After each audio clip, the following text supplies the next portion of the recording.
સુરતની સચિન જીઆઈડીસીમાં આવેલ એથર કંપનીમાં ભીષણ આગનો બનાવ બન્યો હતો। સચિન જીઆઈડીસીમાં આવેલ એથર કંપનીમાં આગ લાગી હતી, જેમાં 24 જેટલા શ્રમિકો દાઝી ગયા છે।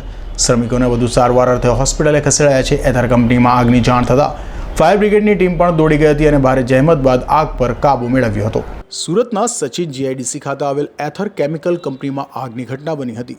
એથર ઇન્ડસ્ટ્રીઝ લિમિટેડમાં રાત્રિના 2 વાગ્યાના સમયે કોઈ કારણસર આગ ફાટી નીકળી હતી, જેથી કંપનીમાં કામ કરતા કામદારો અને સ્ટાફમાં ભાગદોડ મચી ગઈ હતી। આગમાં 24 જેટલા શ્રમિકો દાઝી જતા હોસ્પિટલે ખસેડાયા હતા, તો ફાયરના જવાનોએ ઘાયલોને નજીકની હોસ્પિટલમાં સારવાર માટે પહોંચાડ્યા હતા। હાલમાં કંપનીમાં સ્ટોરેજ ટેન્કમાં કયા કારણસર આગ લાગી તેનું કારણ હજુ સામે આવ્યું નથી। પોલીસ કાફલો પણ સ્થળે દોડી ગયો હતો અને તપાસ શરૂ કરી હતી, તો આ વિકરાળ આગ પર કાબુ મેળવવાના પ્રયત્નો કરાયા હતા। બીજી તરફ આગમાં 3 થી વધુ શ્રમિકોની સ્થિતિ ગંભીર જણાઈ રહી છે।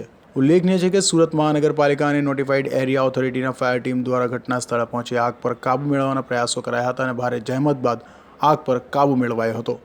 હાલમાં પણ ત્યાં ફાયરની ગાડીઓ સ્ટેન્ડ બાય રાખવામાં આવી છે। કાસવાળા સાથે અઝર કુરેશી।